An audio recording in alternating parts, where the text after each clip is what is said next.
Understanding handicapped person, विकलांग व्यक्ति की समझदारी। हिंदी लिख सकते हो उसकी, विकलांग व्यक्ति की समझदारी।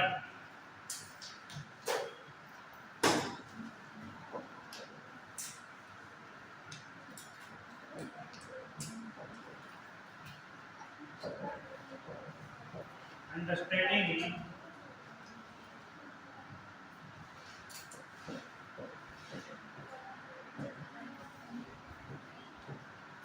handicapped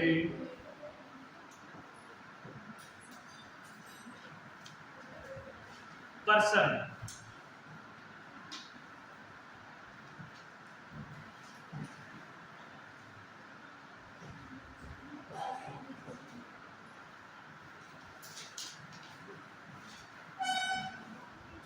अंडरस्टैंडिंग हैंडीकैप्ड पर्सन, ये हैंडीकैप उसको हिंदी में कहेंगे विकलांग व्यक्ति की समझदारी। विकलांग व्यक्ति की समझदारी। इसमें लिखना विकलांगता का अर्थ है, विकलांगता का अर्थ है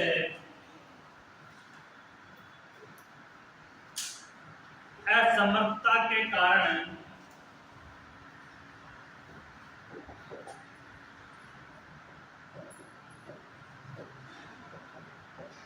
असमर्थता के कारण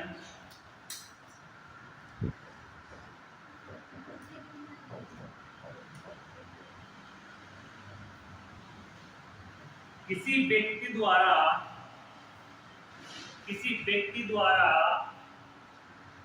कार्य नहीं कर पाना।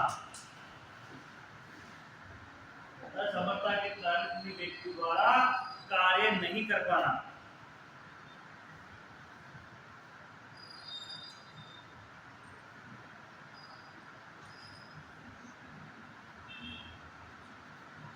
जिसके कारण वह ऐसे कार्य करने से वंचित रहता है।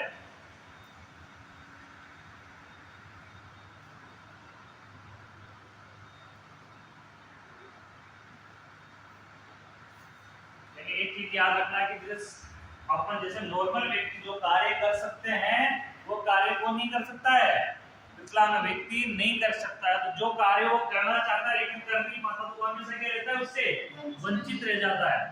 नेक्स्ट पैराग्राफ में लिखना विकलांग व्यक्ति को जीवन भर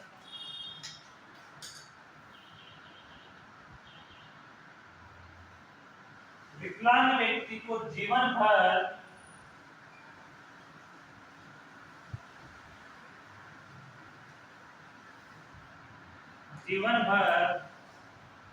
किसी न किसी प्रकार की समस्याएं रहती है।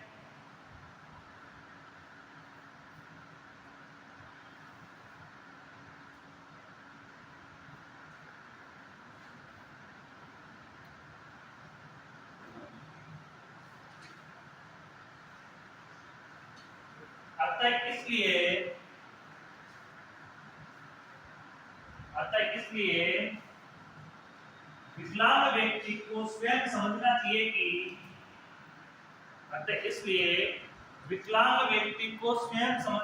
कि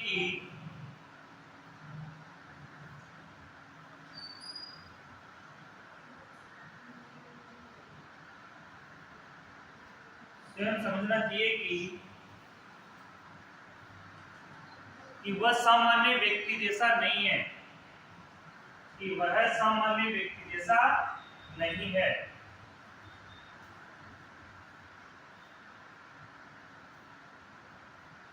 उसे अपनी परिस्थितियों के साथ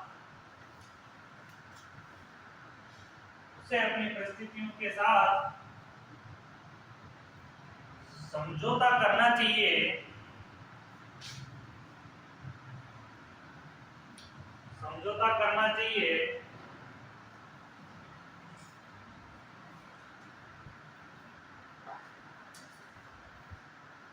कि वह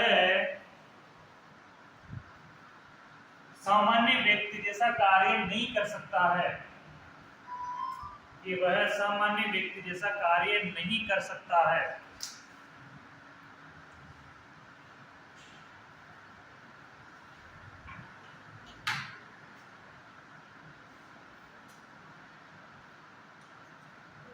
हेडिंग लगाना विकलांग व्यक्ति की सहायता के उपाय।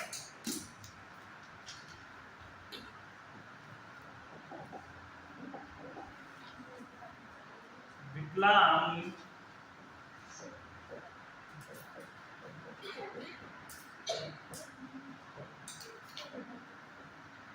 व्यक्ति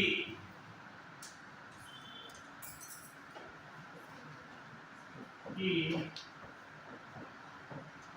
सहायता के उपाय।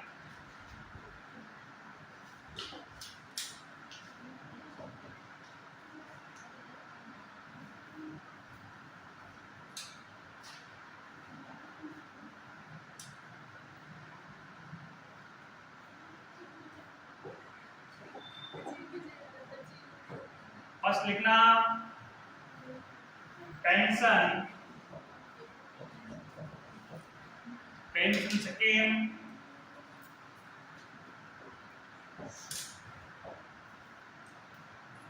पेंशन स्कीम,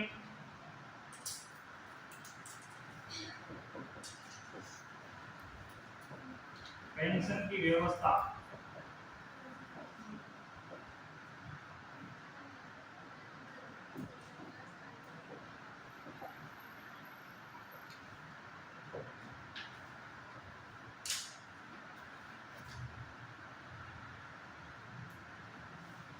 पुनर्वास केंद्र की स्थापना,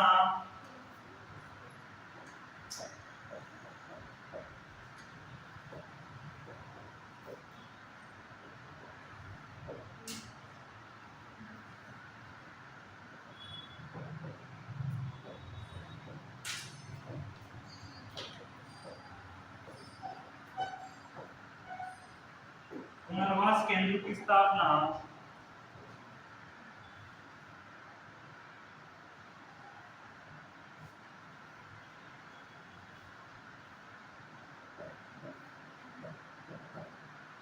समुदाय की सोच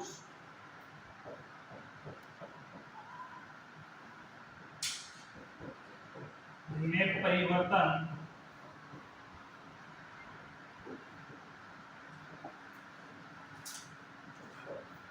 समुदाय की सोच में परिवर्तन,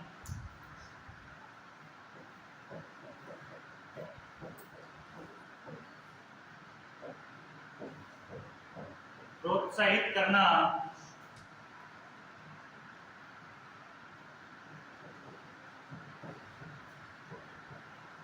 नौकरी में आरक्षण,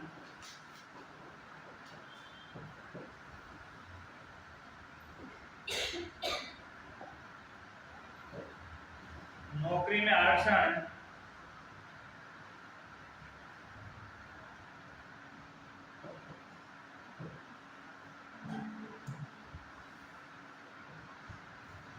कानून बराबर,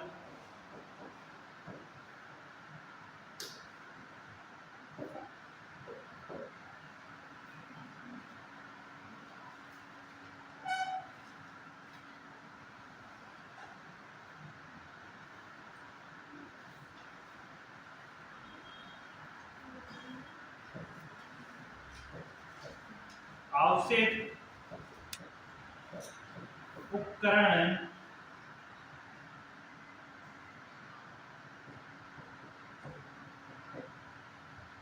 उपलब्ध करना,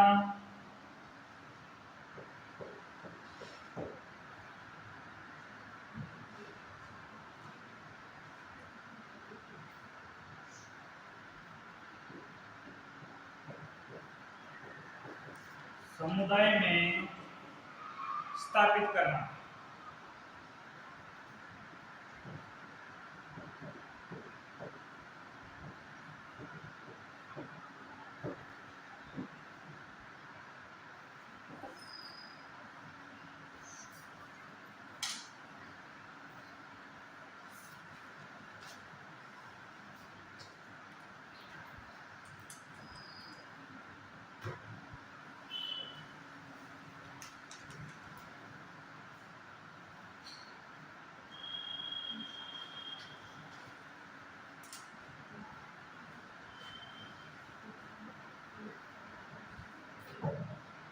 नेक्स्ट हेडिंग लगा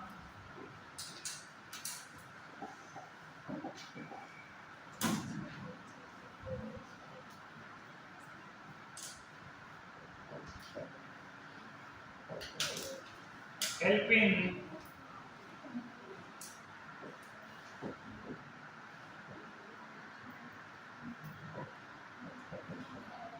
family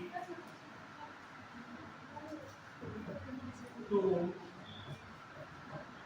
ensure need-based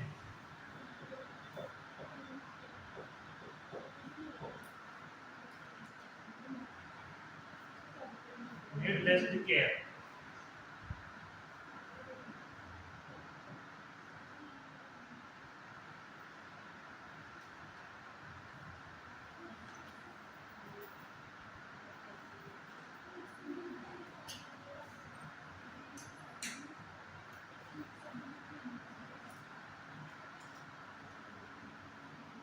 आवश्यकता अनुसार परिवार की देखभाल व सहायता।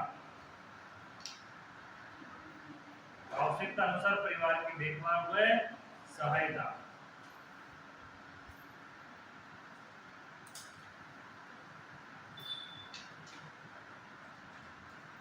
इसमें फर्स्ट लिखना विकलांग व्यक्तियों को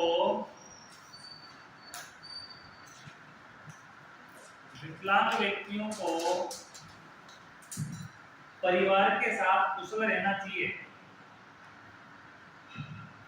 विकलांग व्यक्तियों को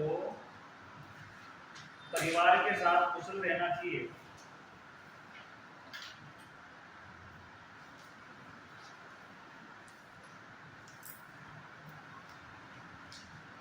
परिवार के कार्यों में सहयोग करना चाहिए।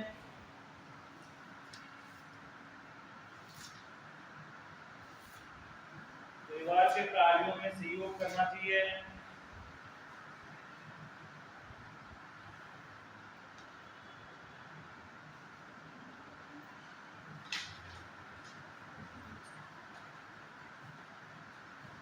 सभी कार्यक्रमों में भाग लेना चाहिए।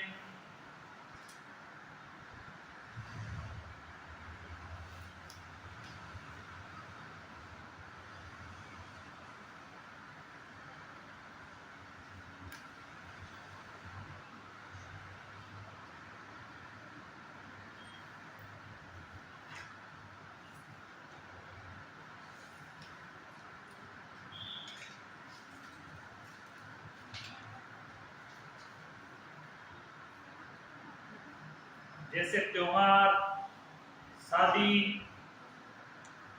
जन्मदिन आदि।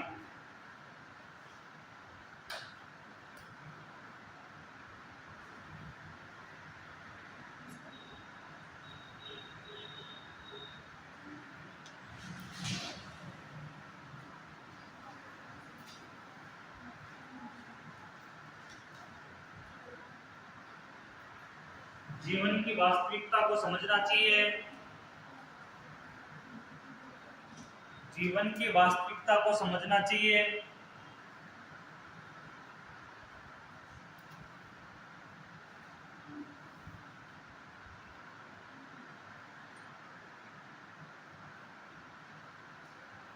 स्वास्थ्य के प्रति जागरूक रहना चाहिए।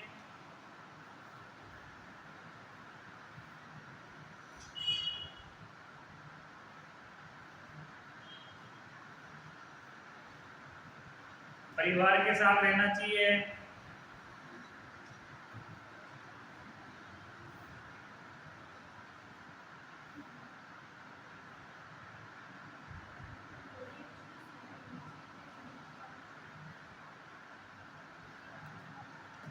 आदि। आपके चैप्टर खत्म है हैंडीकैप।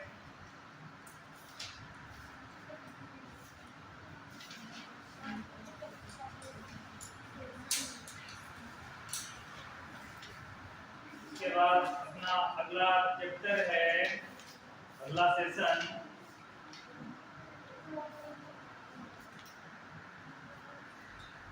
Section D.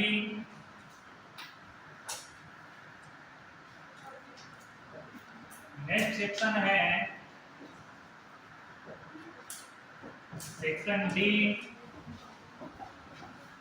का चैप्टर नंबर 1 है type of drug. Type of drugs जो इंपॉर्टेंट है और इस नर्सिंग का सबसे इंपॉर्टेंट टॉपिक है। दवाइयों के प्रकार या औषधियों के प्रकार।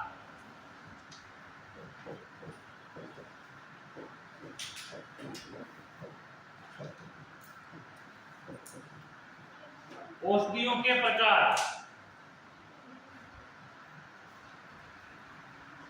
ऐसे मान के चलना कि ये नर्सिंग का आधार है। अगर ये चैप्टर अच्छे से पढ़ लिए तो लगभग नर्सिंग में दवाइयों से की तो कोई कमी नहीं रहेगी, दवाइयां तो पूरी याद हो जाएगी। अगर इन चैप्टर को अच्छे से पढ़ लिया तो दवाई पढ़ने की जीवन भर जरूरत नहीं है। पूरे जीवन में कभी दवाई के लिए आप डॉक्टर से नहीं पूछोगे, हर चीज की आपको नॉलेज हो जाएगी अगर ये चैप्टर आपने घंटा अच्छे से पढ़ लिए तो। और नहीं पढ़े तो फिर आपका खुद का अलग। इसमें न कोई प्रोसीजर है,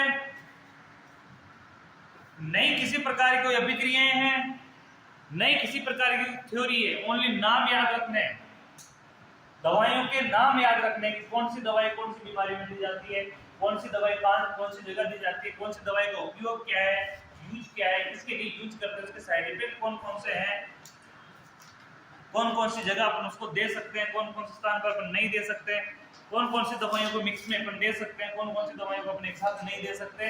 वो सारी चीजें अपन इसके अंदर पढ़ने वाले हैं। यानी कि बहुत इंपॉर्टेंट टॉपिक है टाइप ऑफ ड्रग। बेसिक रूप से भी देखा जाए तो अपना लगभग फिर भी माने तो 45 टाइप होते हैं दवाइयों के। कितने टाइप होते हैं? 47 टाइप दिए हुए हैं आपकी बुक में। कितने टाइप दिए हुए हैं? 47 का मतलब कितना होगा? 45 टाइप की दवाइयां होती है। उन दवाइयों को समझना है, पढ़ना है, अच्छी तरीके से ध्यान देना है तो एक बार में वो सारी चीजें याद हो जाएगी। अगर नहीं पढ़ा फिर आप लोगों की मर्जी है।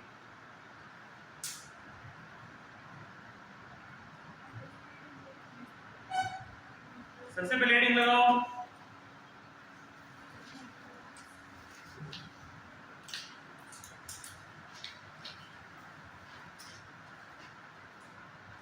मेडिसन।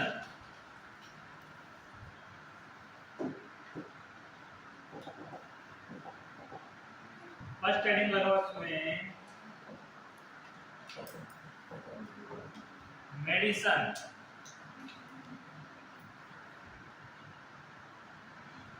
मेडिसन को बोलते हैं ड्रग।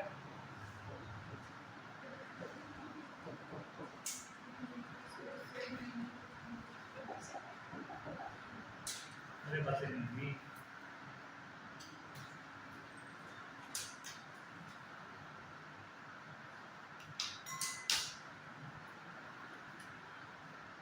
दवाई एक रासायनिक पदार्थ होता है। दवाई एक रासायनिक पदार्थ होती है। दवाई एक रासायनिक पदार्थ होती है इसका उपयोग बीमारी के ट्रीटमेंट,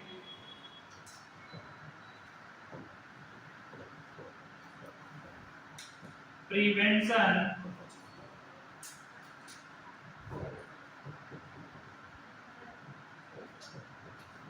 डायग्नोसिस एंड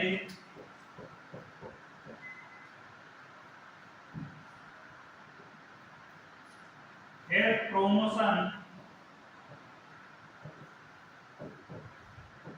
के लिए किया जाता है।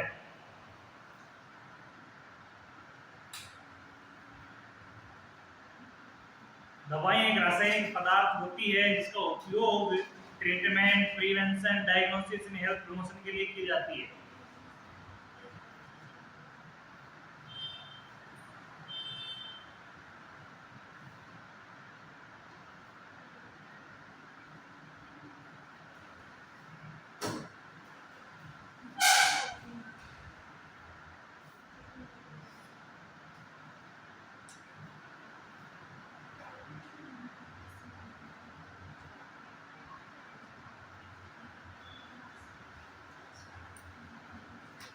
ये तो क्या होगी, दवाइयां। दवाइयां की स्टडी जिसके अंदर की जाती है उसको बोलते हैं फार्मोलॉजी। तो अपनी हेडिंग लगाओ फार्मोलॉजी।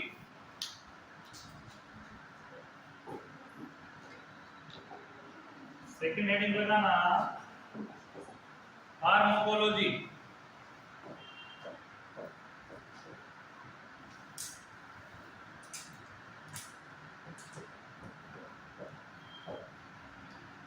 फार्माकोलॉजी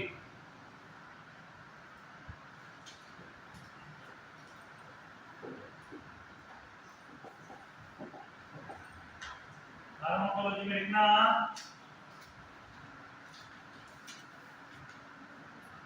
यह चिकित्सा विज्ञान, यह मेडिकल साइंस, मेडिकल साइंस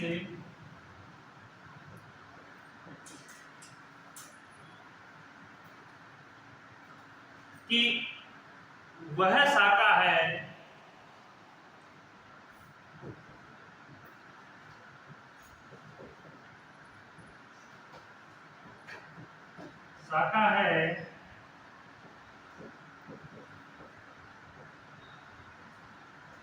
जिसके अंतर्गत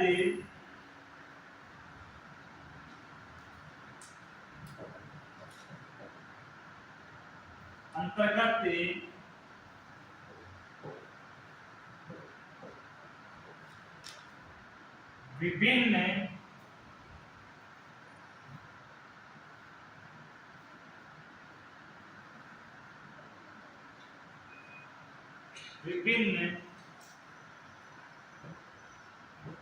ड्रग्स के उद्गमन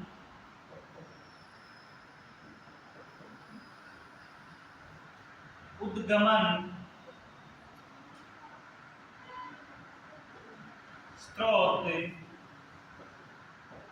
या उद्गम स्रोत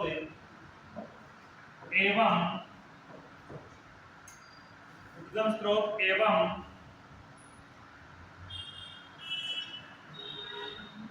प्राकृतिक रासायनिक विज्ञान,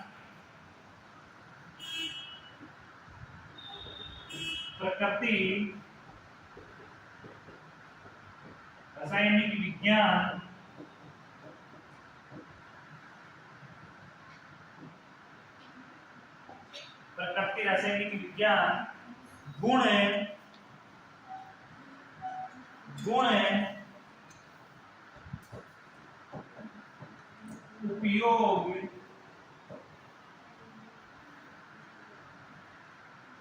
गुण उपयोग शरीर पर इनके प्रभाव, शरीर पर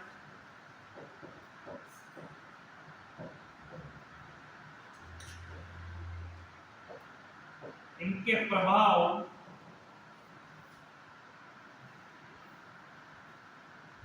आदि के बारे में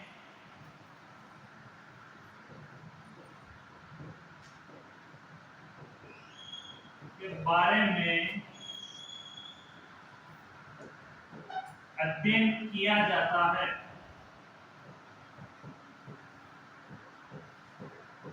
जिसे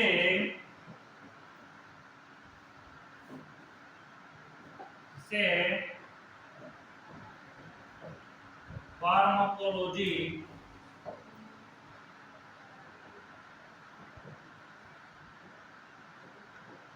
कहते हैं।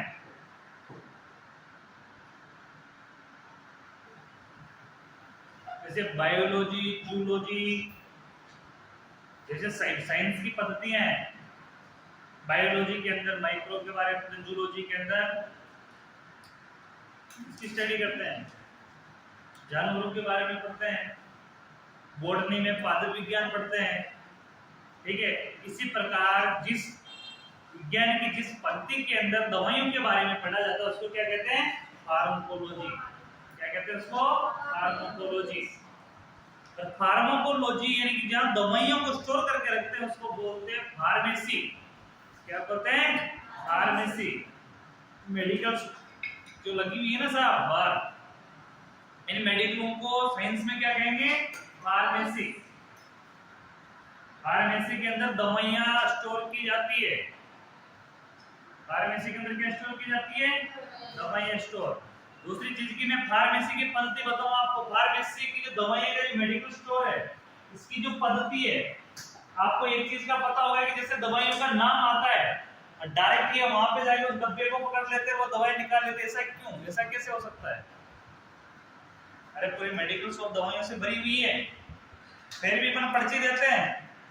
तो जो मेडिकल शॉप वाला डायरेक्ट उस दवाई के पास ही कैसे पहुंच जाता है? उसको ढूंढता नहीं, डायरेक्ट उसके पास पहुंच जाता है। ऐसा क्यों?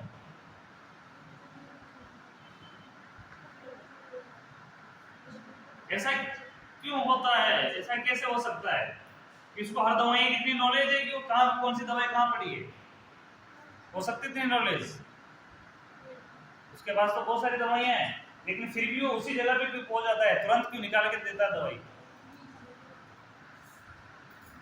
तो फार्मेसी का मैनेजमेंट, फार्मेसी का मैनेजमेंट ये कहता है, गवर्नमेंट मैनेजमेंट करता है फार्मेसी भी। मेडिकल शॉप लगाने से पहले इसकी स्टडी करते हैं, फार्मेसी दवाइयों को सेट करने का भी तरीका बताया जाता है, मैनेज किया जाता है। हमेशा ये ध्यान रखना, दवाइयां अल्फाबेट से जमाई जाती है। दवाई किससे जमाई जाती है? अल्फाबेट से। दवाइयों की जितनी भी कॉलम होगी, जितनी भी ताकें होगी ना, उस ताकों में इस प्रकार से होते होता है A B C D, इस प्रकार पूरी के अंदर अल्फाबेट होते हैं। जिस दवाई का अल्फाबेट A से शुरू होता है वो इस कॉलम में रहेगी, इसका B से शुरू होता है इसमें रहेगी, इसका C से शुरू होता है इसमें रहेगी। इसलिए तो जैसे A अल्फाबेट आता है तो वो डायरेक्ट कहां पहुंच जाता है? A अल्फाबेट वाले कॉलम के पास पहुंच जाता है, वहां जाके दवाई को देख लेता है। अगर उसमें जैसे लिखा हुआ पर्ची में D अल्फाबेट आया है तो डायरेक्ट कौन सी ताक में पहुंच जाता है? अलमारी में पहुंच जाता है जहां डी अल्फाबेट वाली, और वहां डी वाली दवाई वो निकाल के दे देता है। इसे अल्फाबेट वाइज मेडिसिन को जमाया जाता है। ये मेडिकल की पद्धति है, ठीक है। तो जहां दवाइयों के बारे में स्टडी की जाती है, दवाइयों के बारे में पढ़ा जाता है, जिसको मेडिकल साइंस की एक शाखा है, इसके अंतर्गत विभिन्न ड्रग के उद्गम, स्रोत एवं प्रकृति, रासायनिक विज्ञान, गुण, उपयोग, शरीर पे इसका प्रभाव आदि के बारे में जिस जगह अध्ययन किया जाएगा उसको क्या बोलेंगे? फार्माकोलॉजी। जो अभी पढ़ने वाले चैप्टर में क्या पढ़ेंगे? फार्माकोलॉजी। क्या पढ़ रहे हैं अपन? फार्माकोलॉजी, यानी कि फार्मा का टॉपिक पढ़ रहे हैं। और फार्माकोलॉजी के अंदर सबसे पहले बात करते हैं ड्रग की। तो ड्रग किसे कहते हैं? दवाइयों का वह रासायनिक प्रभाव। मेडिकल ड्रग किसे कहेंगे? दवाइयों का वह रासायनिक ग्रुप या वह रासायनिक गुण जो अपनी बॉडी में ट्रीटमेंट करने का, प्रिवेंशन करने का, कंट्रोल करने का, डायग्नोसिस करने का, यानी हेल्थ प्रमोशन करने का, हेल्थ को बढ़ाने का काम करते हैं अपने शरीर के अंदर, उन्हीं को क्या कहते हैं? ड्रग कहते हैं। उनको क्या कहते हैं? ड्रग या मेडिसिन कहते हैं। ठीक है, दोनों डेफिनेशन लिख ली? चलो अच्छी बात है, लिख लिए दोनों। आगे हेडिंग लगाओ, classification of drug.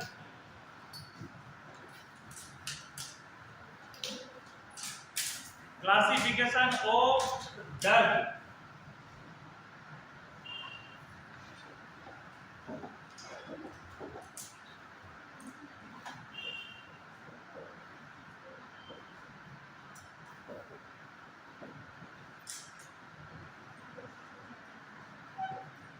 Classification of drug, दवाइयों का वर्गीकरण।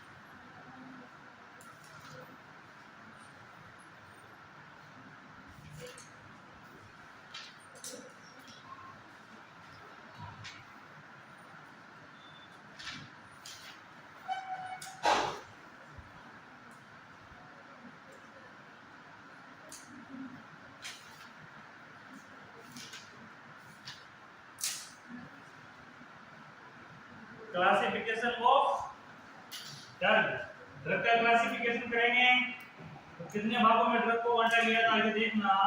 सबसे पहला नाम लिखना, पहला क्लासिफिकेशन है पहली दवाई एंटीपायरेटिक, एंटीपायरेटिक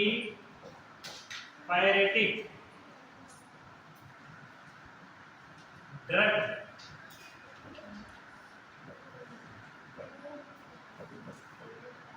एंटीपायरेटिक ड्रग,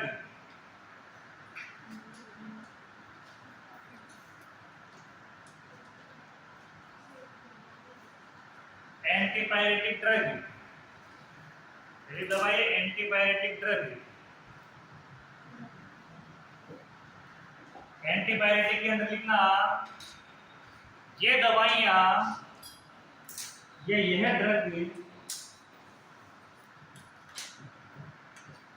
ये ड्रग्स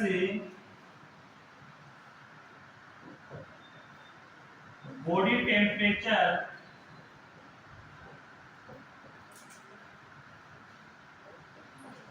को सामान्य करने के लिए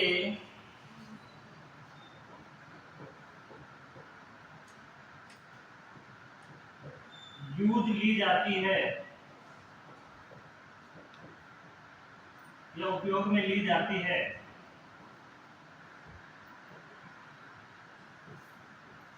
जैसे जैसे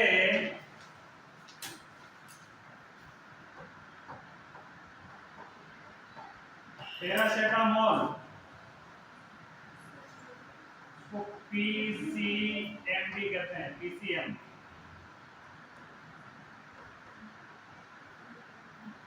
पैरासेटामोल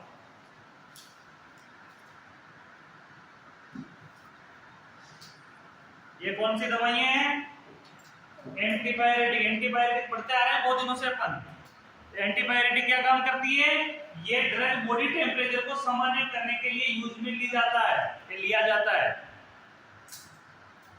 ये ड्रग बॉडी टेम्परेचर को सामान्य करने के लिए यूज लिया जाता है।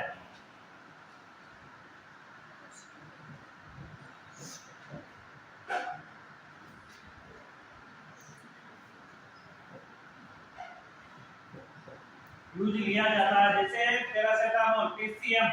अब एक चीज विशेष तौर पे ध्यान रखना है कि पीसीएम क्या काम आ रहा है?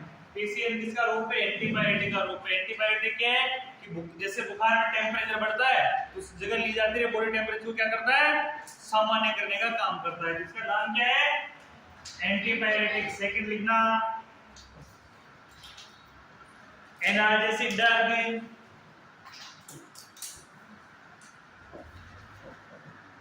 एनाल्जेसिक ड्रग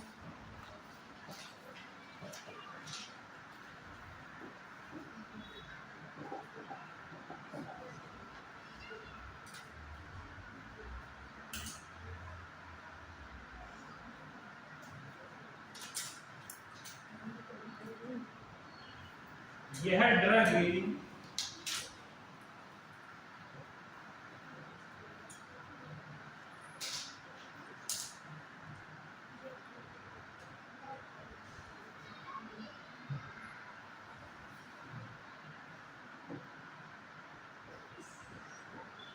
इस ड्रग का उपयोग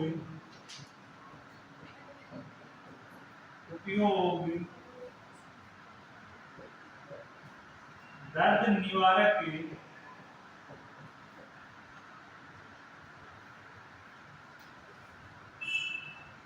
के रूप में किया जाता है।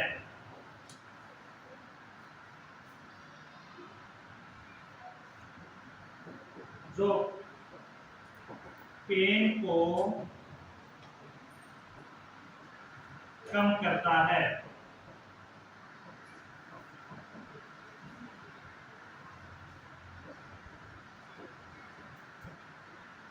जैसे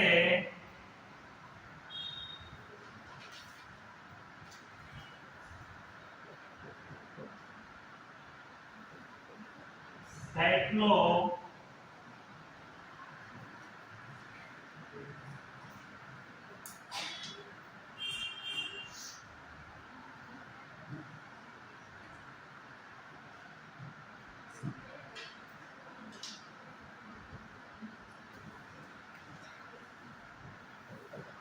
जैसे diclofenac sodium,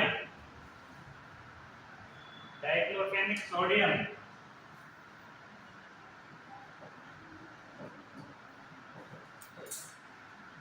diclofenac sodium,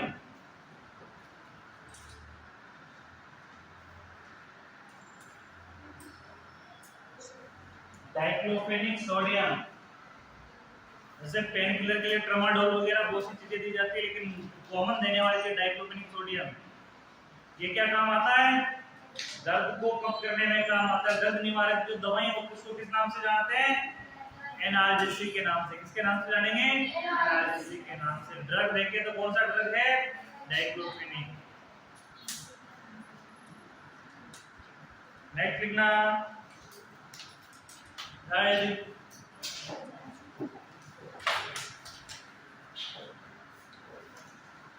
anti emetic drug,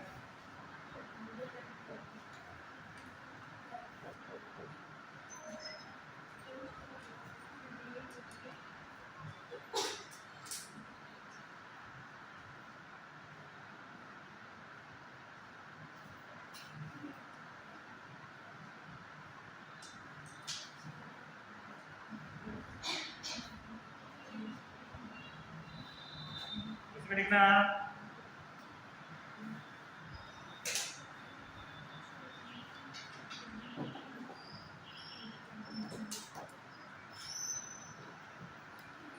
इस ड्रग का उपयोग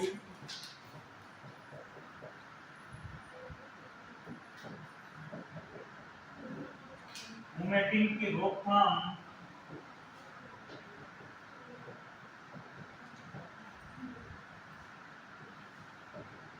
के लिए किया जाता है।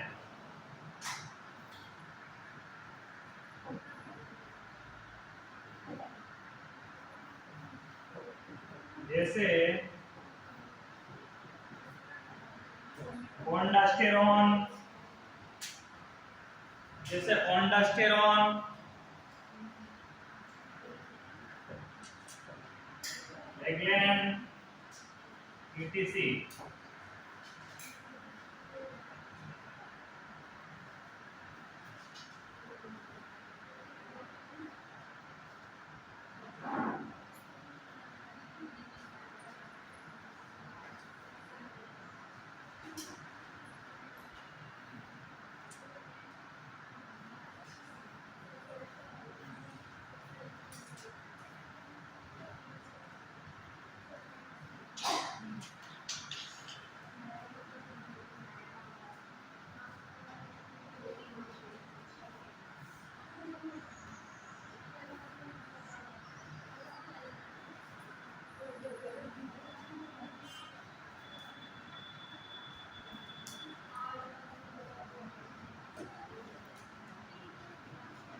अगले लिखना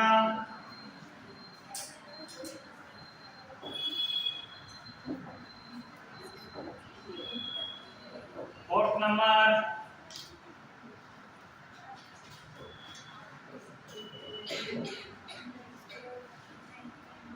इम्यूलाइनेंट्स,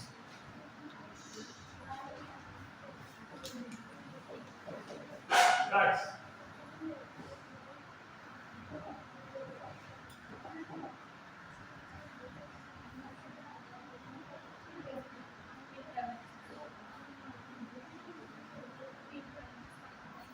अरे बात है नहीं, ये ड्रग्स के लिए होता है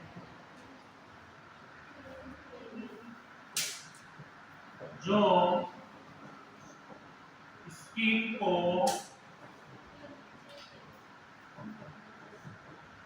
मुलायम करता है। यह ड्रग तेलीय होता है जो स्किन को मुलायम करता है। इम्यूलेंट ड्रग।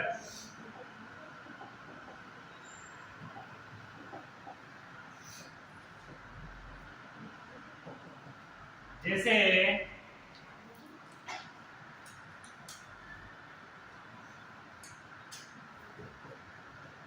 ग्लिसरीन,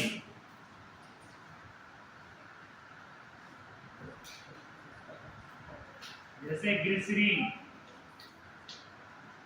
ये ड्रग तेलीय होता है जो स्किन को मुलायम करता है, जैसे ग्लिसरीन।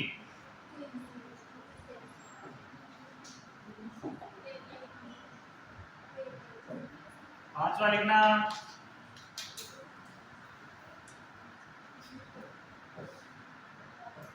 एंटीबैक्टीरियल ड्रग,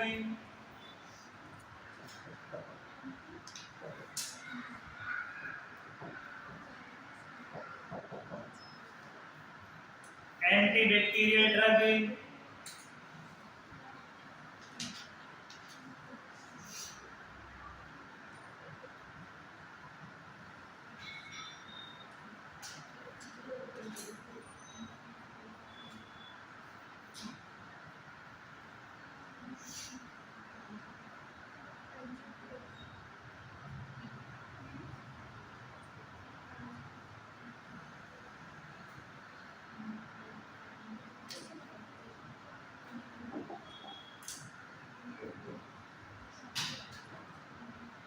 इस ड्रग का उपयोग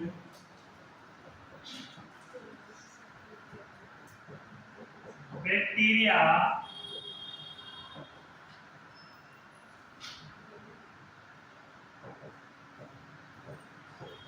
की ग्रोथ को कम करने के लिए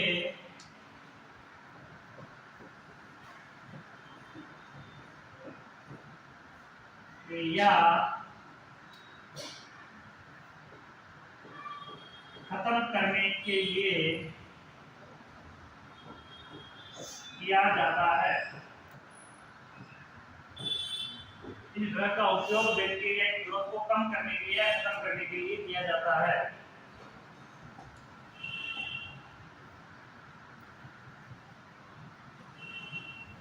दवाइयों के नाम को इनवर्टेड कॉमा में कर लेना, इंपॉर्टेंट नाम है। जैसे जैसे एक एंटीबायोटिक की जैसे एंटीबायोटिक होती है ना, उसी प्रकार से एक एंटीबायोटिक में काम होती है, उसकी दी जाती है इसको नियोमाइसिन,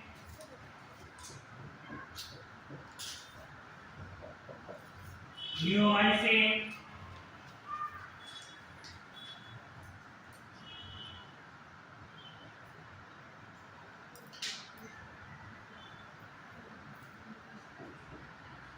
बैक्टीरियासिन,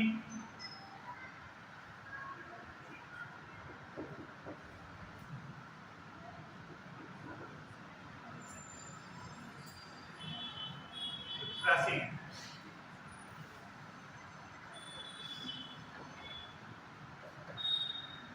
जैसे हम एंटीबायोटिक लेते हैं, ये भी एंटीबायोटिक ही है, लेकिन ये किसको खत्म करने के लिए जाती है? बैक्टीरिया को खत्म करने के लिए। ऐसी बीमारियां जो इन्फेक्टेड तो है, बॉडी में संक्रमण तो फैल रहा है, लेकिन वो संक्रमण किससे फैल रहा है? बैक्टीरिया से भी फैल रहा है। किससे फैल रहा है? बैक्टीरिया से। उस समय जो एंटीबायोटिक दी जाएगी वो एंटीबैक्टीरियल दी जाएगी। एंटीबायोटिक जैसे देते हैं वैसे एंटीबैक्टीरियल की है। वहां पे जैसे एंटीबायोटिक जैसे वायरस से हो रहा है, उसके लिए अपने एंटीबायोटिक दे रहे हैं, फंगी से हो रहा है, प्रोटोजोआ से हो रहा है, एंटीबायोटिक दे रहे हैं। लेकिन इसमें अगर बैक्टीरिया से संक्रमित है व्यक्ति, तो उसके साथ एंटीबायोटिक के साथ एंटीबैक्टीरियल ड्रग भी दिया जाता है। इसका उपयोग बैक्टीरिया की ग्रोथ को कम करने के लिए और खत्म करने के लिए किया जाता है, जैसे नियोमाइसिन और बैक्टीरियोसिन। ध्यान से पढ़ना। अगली है 6 नंबर,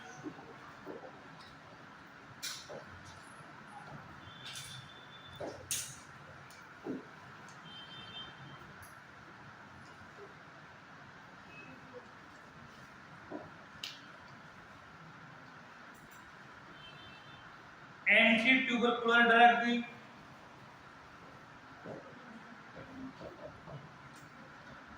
एंटी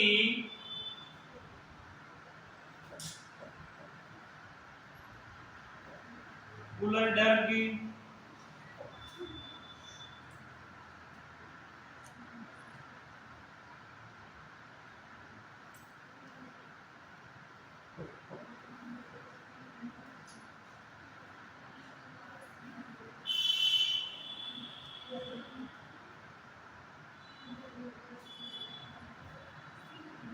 इन दवाइयों का उपयोग,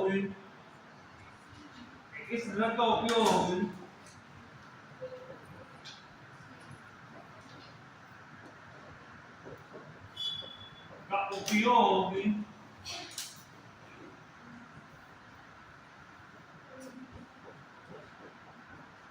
टीबी के उपचार के लिए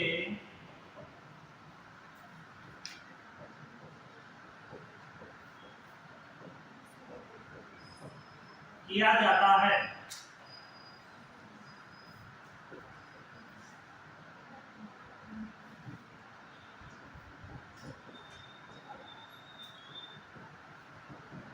जैसे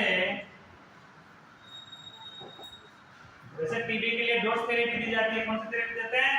डोज थेरेपी देते हैं। इसमें बहुत सारी दवाएं होती है, लेकिन ट्यूबरकुलोसिस में 2 दवाइयों के नाम लिखना। आइसोनिजामाइड,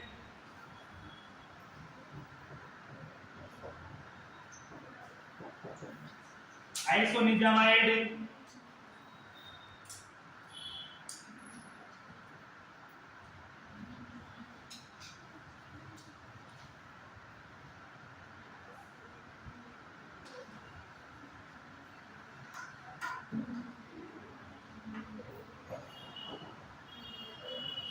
सेकंड लिखना इथामोटोल,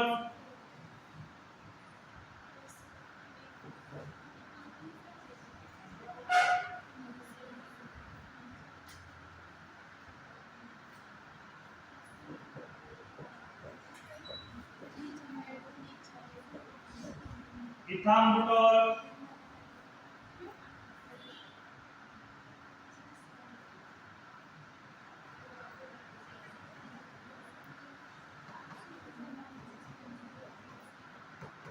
ये दवाएं एंटी ट्यूबरकुलर ड्रग है, यानी कि टीबी में उपयोग में ली जाने वाली दवाइयां हैं।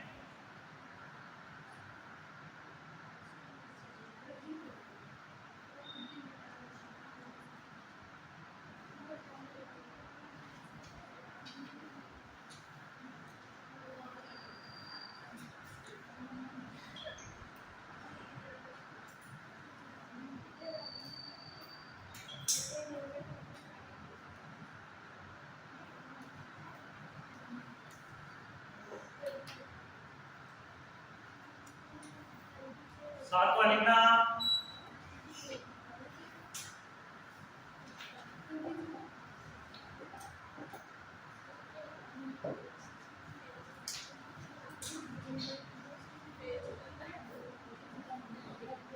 एनेस्थीसिएटिक ड्रग,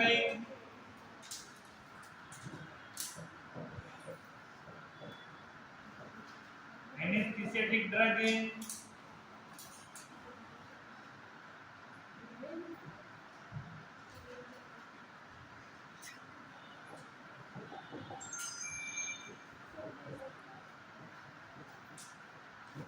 ड्रग का उपयोग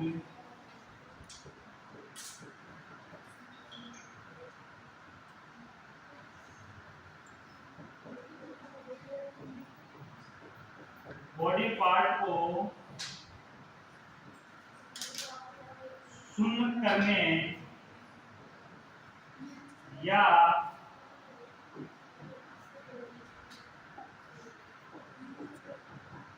रोगी को अचेत करने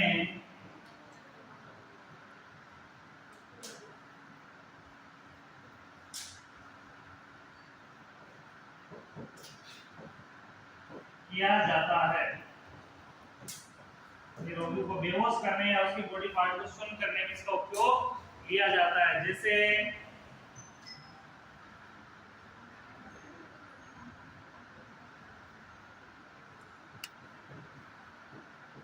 लिडोकैन hydrochloride,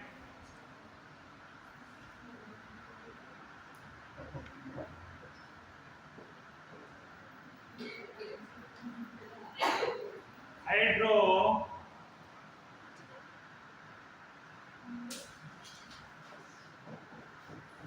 chloride,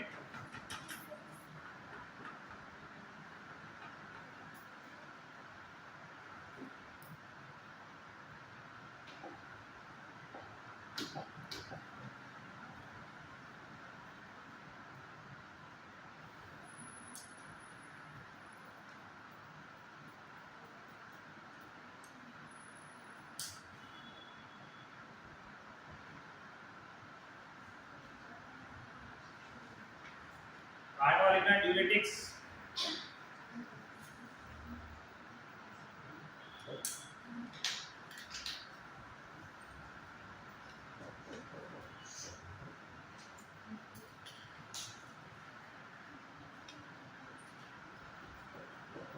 diuretic drug.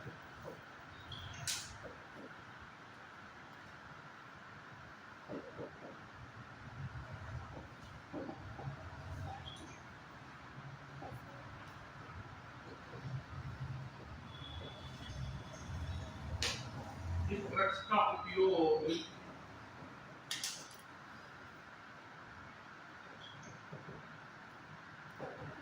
Urination को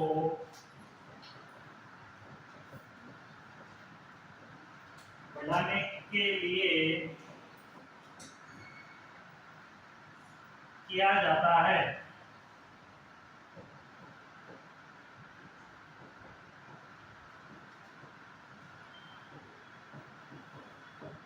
जैसे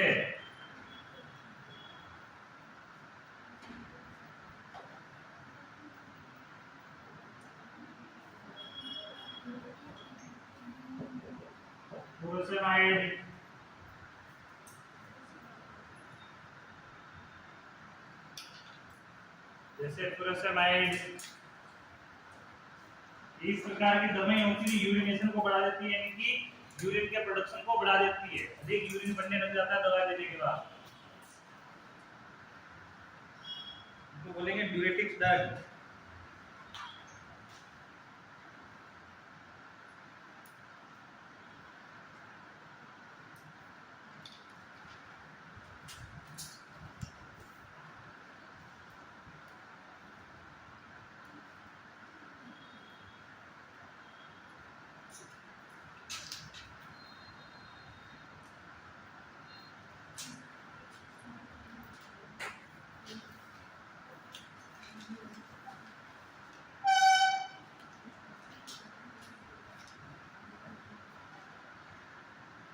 ठीक है।